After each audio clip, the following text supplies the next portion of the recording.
Oh, we're live now. We and we are live. Welcome to episode 229 of the G2 on 5G, soon to be 6G. It's the latest inside scoop on everything 5 and 6G. We cover 6 topics in about 20 minutes, and it's brought to you by More Insights and Strategy. I'm Will Townsend, and joining me again this week is fellow analyst Anshel Sag. Let's get started with my first topic. And Anshel, I just got back from HPE Discover Las Vegas. And there were a lot of announcements. In fact, I'm working on a Forbes article that should be dropping early next week. But I do want to highlight one aspect of the announcement payload. And it was around HPE Aruba Networking. And they're rolling out of a partner program to accelerate its private 5G offering. So for our viewers and listeners that aren't familiar with what HPE is doing, they acquired Athonet 2 years ago. Athonet is a core infrastructure provider, and HPE is delivering through its Aruba unit a turnkey solution that includes not only HPE core, but HPE branded radio access network infrastructure as well, in addition to the necessary orchestration and automation software that comes along with that.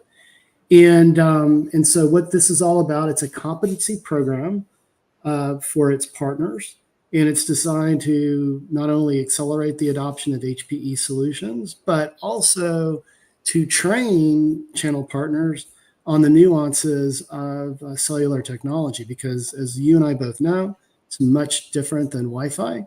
It involves licensed spectrum, and there are a host of other differences between it and Wi-Fi. So I like it. Again, I'll be going a little bit deeper in that Forbes article dropping next week. But from my perspective, where HPE is really focusing its effort with private cellular is within operational technology environments to do things like we have spoken about on many occasions, manufacturing automation, logistics, and so on and so forth. So what do you think about that? I think it's, I don't really know HPE's position in the market that well. Yeah. But I do listen to what you have to say. I will say it was impressive that they were at the Sphere. Yeah. But in general, I think that there's a lot of opportunities for new markets that haven't adopted 5G. And I think that's where a lot of their business opportunity is. Sure. And yeah, I just think that HPE is well positioned to capture some of that. But I also think that I haven't really heard much from them about 6G. Yeah. And I would be interested to see what their thoughts are on that, because they're obviously still very focused on what's available today and what's shippable in the next 5 years. But I would be curious to see what their thoughts are on 6G and how they fit into it. Yeah. Well, I mean, certainly, we've been talking about the future of 6G. It's going to decidedly be AI infused. And that was a big theme this year at HPE Discover Las Vegas. A lot of focus on agentic AI and what Aruba Networking is doing from an enterprise perspective to drive that. What I like about what they're doing with private 5G is that it's a natural extension from a sales perspective with respect to what it's already doing with Wi-Fi, number one. And the company a few years ago also basically exited its focus on supporting the larger mobile network operators and sold some of its assets there and really sort of doubled down on enterprise as its focus, and it's smart. That's why the company acquired Athonet. And Dell, still with their telecom focus, Dell is still really focusing on the mobile network operators, and Dell is not focusing on necessarily enabling private 5G within the enterprise. So it's sort of a different go-to-market for Dell. Dell's focus is very partner-oriented, and again, Dell doesn't necessarily have a private 5G offering. That could change in the future. But I do really like what HPE is doing. And again, if you want to learn more, that Forbes article should be dropping hopefully early next week. But with that, let's go to your first topic. You want to talk about 3GPP release 20 and what that means for 5G Advanced and the future of 6G. Yeah, so we kind of touched on this last week a little bit um, with the meeting in Prague. But really, what 3GPP Release 20 is it's kind of like the primer for Release 21. And Release 21 is the first release of 6G. And what we'll see in Release 20 is a lot of kind of additions to 5G Advanced that will prepare us for 6G, like wireless AI, improving coverage, um, improving mobility with low layer mobility. Um, there's also going to be more MIMO evolutions, um, more adjustments to NTN, both for NR and IoT. There's also going to be ways to improve uh, how NTN kind of improves for Geo as well, not just LDO. Yeah. So and then there's also like ambient IoT, more XR stuff, more like power improvements, and AI and RAN protocol enhancements for XR to lower latency. Um, and then there's also some integrated sensing, which is again stuff that we're kind of talking about with 6G. Yeah. And yeah, it's a whole host of things. Better coverage, I think I mentioned that, and then Yeah. even some um, self-organizing network stuff as well. So Yep.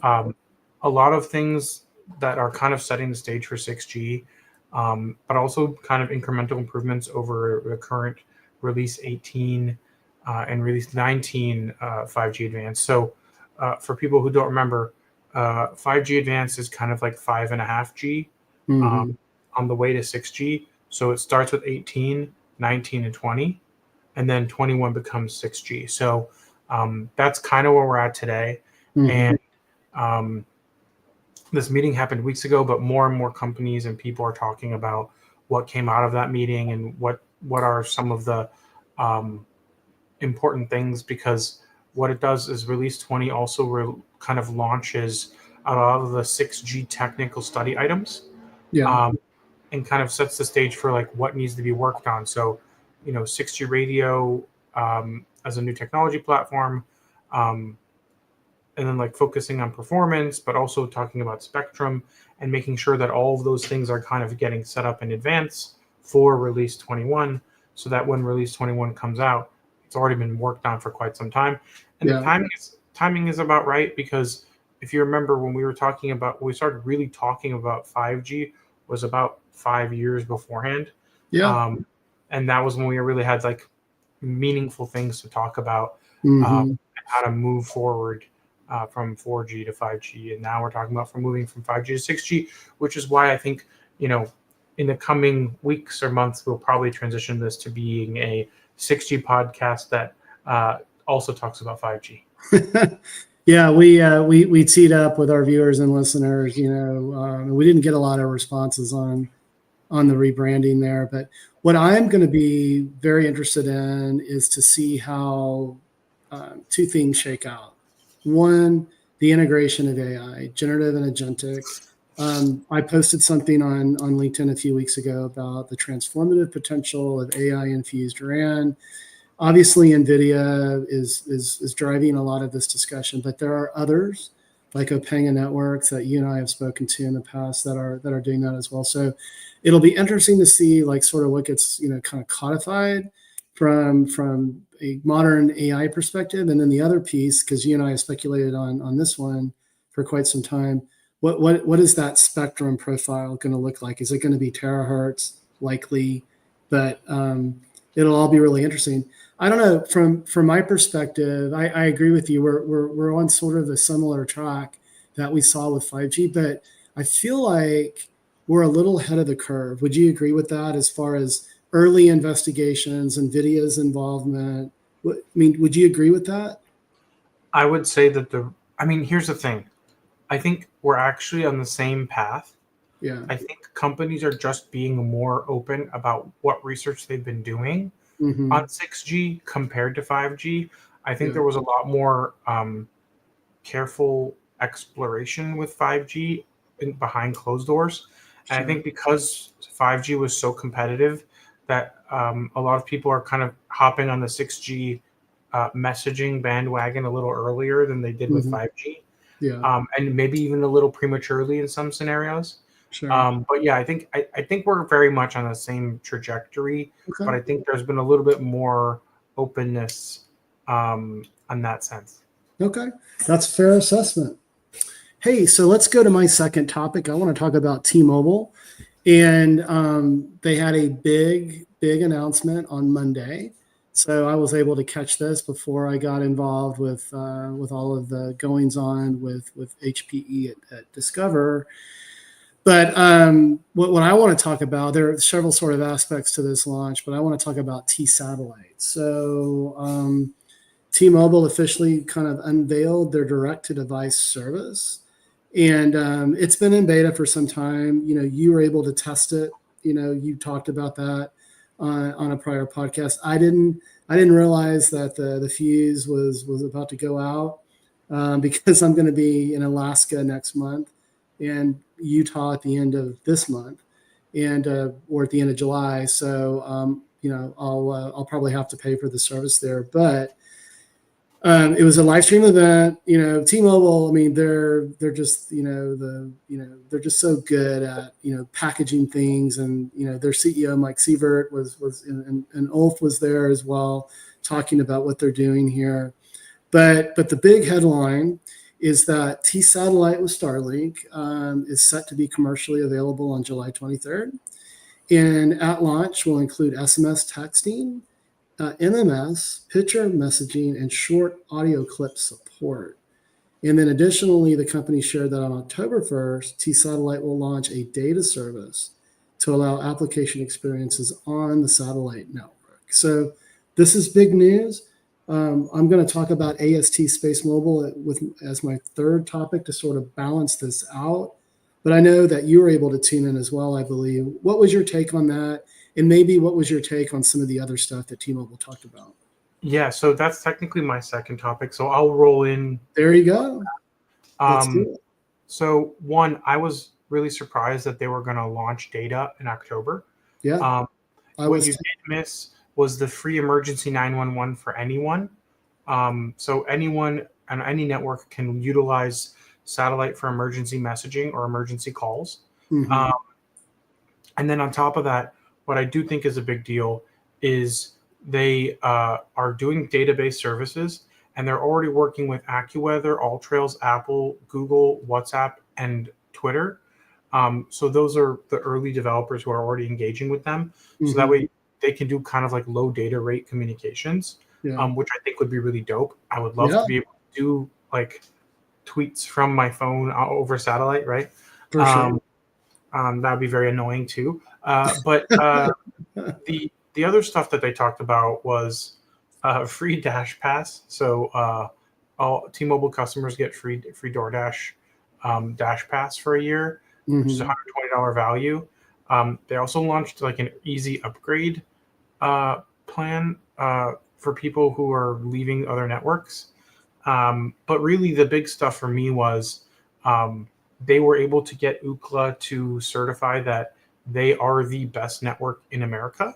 Mm-hmm. Um, and then, as a follow on to that, OpenSignal also gave them 9 awards for having a good or one of the best, if not the best, 5G network. So um, clearly, they are leading with advanced features, capabilities on satellite and on 5G. Remember that their satellite network is technically a 4G LTE network. Right. Um, and yeah, I mean, I used it. I was pretty satisfied with it. I wish I hadn't dropped my phone in the lake.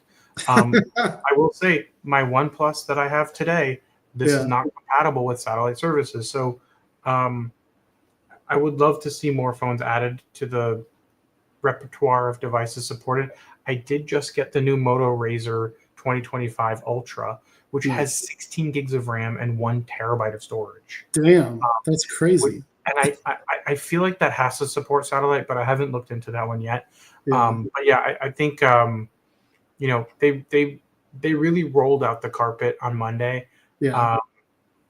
But I do think more people should know about the emergency 911 texting for any mobile customer on any network with a compatible device. So that is something I think everyone should know. I also think that like you should probably sign up for the service if you're going to be in places without service. I can tell you it gave me a little bit more of a sense of comfort knowing that I could reach someone if I needed help. Yeah. And especially with a rental car and a kid in the back, just adds more stress to the situation. So having at least that taken care of makes you feel a little bit better. I agree, and I think eventually that's going to become table stakes, and I do believe that it's just going to take some time. But even sort of value price pointed equipment will have that capability and that feature as well. And not that we need the federal government to mandate that, but there could be sort of Europeans will first. Yeah.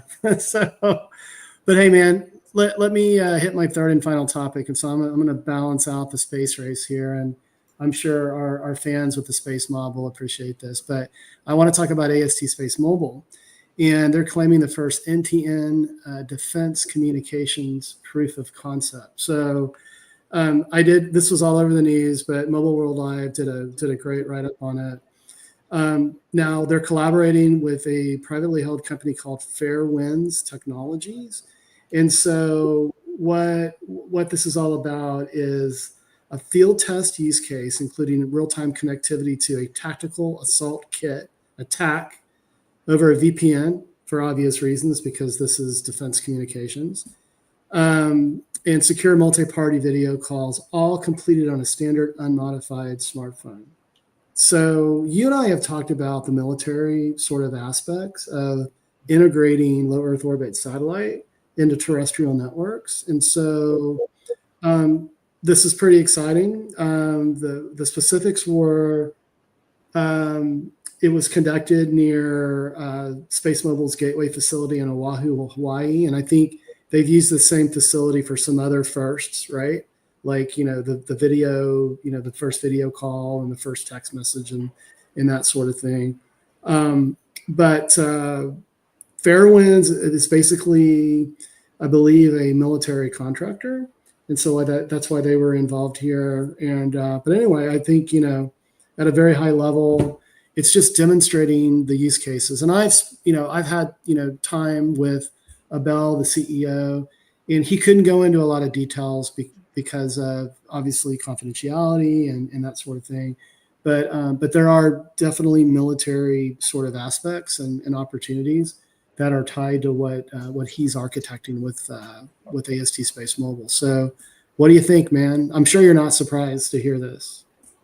No, I mean, defense contractors are extremely important to most technology companies, especially communications.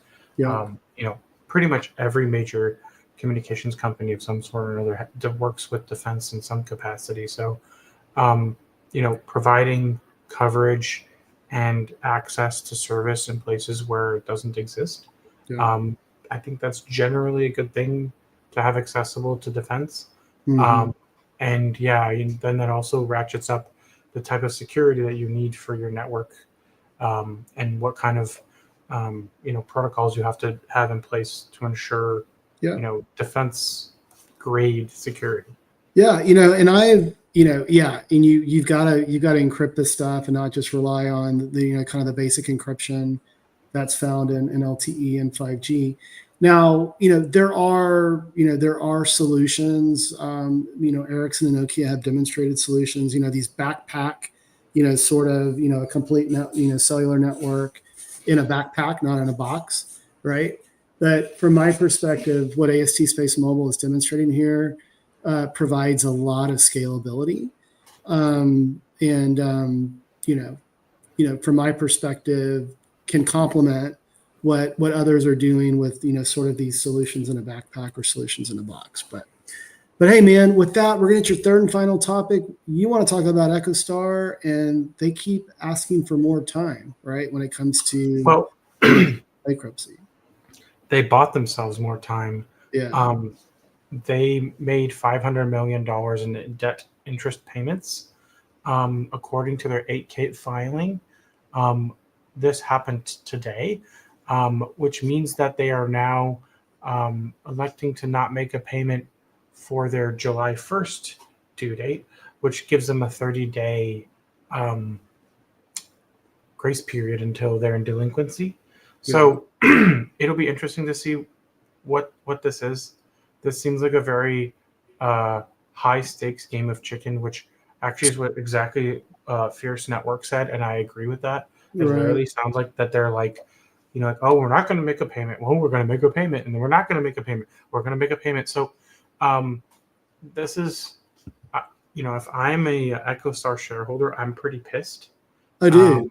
It's ridiculous, man, and it's like but I also think like throwing good money after bad, don't you think? I also think it's insane that the FCC chairman is kind of wielding the amount of power that he is. Yeah. And this all started when Carr sent a letter to Ergen questioning whether Echostar is living up to its 5G network build-out obligations, right? And how much of its spectrum it's actually using. And that just happens to be a band that Elon Musk wants access to for Starlink. Right. So, I really question the transparency of this and whether or not this is really a problem. But I also don't really think it's the greatest idea for a company to be playing chicken like this. No. And, I don't know. I think stuff like Trump Mobile is also kind of influencing some of the ways these things are being done. We shouldn't even have something like that, but that's how I felt about last week's podcast. Yeah. And he claims that he'd found out about Trump Mobile through the press release, but I don't buy that. Yeah. Because I know for a fact that they would have at least asked him something about cellular networks since he's the chairman of the FCC. Yeah. And Ajit Pai had a much closer relationship with the Trump administration, and like that guy wasn't even remotely as much of a pro-Trump guy as Carr is. So Yeah. I don't buy that. But yeah, I just think it's weird that there's like conversations that Carr is having with Trump and Ergen at the White House. I don't really know what they're trying to achieve, but I just think that they're trying to strong arm an American company that has been around for a long time, and maybe they've kind of fallen out of favor in certain ways. And we both have criticized this company for spectrum squatting, among other things. But I also think it's kind of wild that this is even happening. Mm-hmm. And I just think that Echostar should not be part of this Trump Mobile thing. But I feel like there's going to be something where, because it sounds like they want to strike a deal of some sort, and I don't understand what deal needs to be struck. So I know, I'm frustrated with it. I think a lot of people are. But the idea that they're going bankrupt or might go bankrupt because of this whole thing is also crazy. Right. And I just want it to be resolved so we can stop talking about it. Yeah, just stop talking about them. And hey, I'm a former Dish, subscriber, customer. It's been many years. And, I had that, that satellite dish, on a couple of houses over the years. But from my perspective, they just really haven't, changed with the times. They went about, acquiring all of the spectrum. You and I have been critical about, the squatting on that. And it's just been a slow roll. I mean, and 3-4 years ago, it looked like, hey, they might really pull it off. I mean, they were working with Rakuten, their, Symphony. They were working with Cisco, and it seemed like everyone on the planet had a vested interest in wanting them to succeed. And if you remember, if our viewers and listeners remember, T-Mobile had to divest, a lot of stuff to provide an even playing field for them to compete. And despite all of that, they just haven't delivered. So anyway, Yeah, I'm with you. I just hope this thing gets resolved so that we don't have to keep beating this dead horse. But with that, my friend, why don't you take us home? Absolutely. We hope our viewers and listeners found this week's topics interesting. If anyone out there would like to provide insights for a specific 5G topic for a future podcast, please reach out to us on social media. Will's at WillTownTech, and I'm at Anshel. We hope you have a great weekend, and please tune in again next week.